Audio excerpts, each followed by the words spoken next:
വയനാട് ഉരുൾപൊട്ടൽ ദേശീയ ദുരന്തമായി പ്രഖ്യാപിക്കണമെന്ന് ആവർത്തിച്ചു മുഖ്യമന്ത്രി.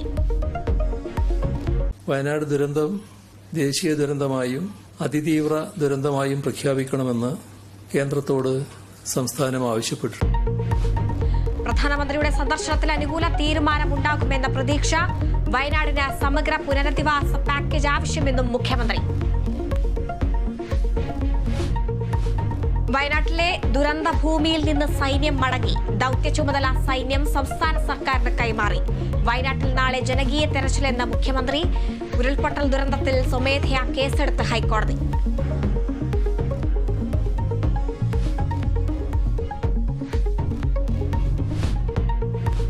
വഖഫ് നിയമ ഭേദഗതി ബിൽ സംയുക്ത പാർലമെന്ററി സമിതിക്ക് വിട്ടു.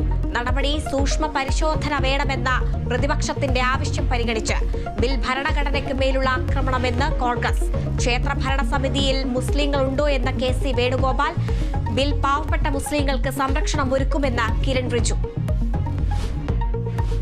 അയോഗ്യതയ്ക്ക് പിന്നാലെ വിരമിക്കൽ പ്രഖ്യാപിച്ച ഗുസ്തി താരം വിനേഷ് ഫോഗട്ട്.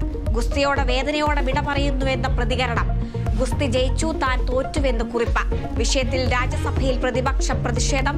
സഭ വിട്ട് ജഗ്ദീപ് ധൻഖറും പ്രതിപക്ഷവും. ബംഗാൾ മുൻ മുഖ്യമന്ത്രി ബുദ്ധദേവ് ഭട്ടാചാര്യ അന്തരിച്ചു. അന്ത്യം ശ്വാസകോശ സംബന്ധമായ അസുഖത്തെ തുടർന്ന് കൊൽക്കത്തയിൽ. വിട പറഞ്ഞത് പാർട്ടിയിൽ നയം മാറ്റത്തിന് ശ്രമിച്ച നേതാവ്.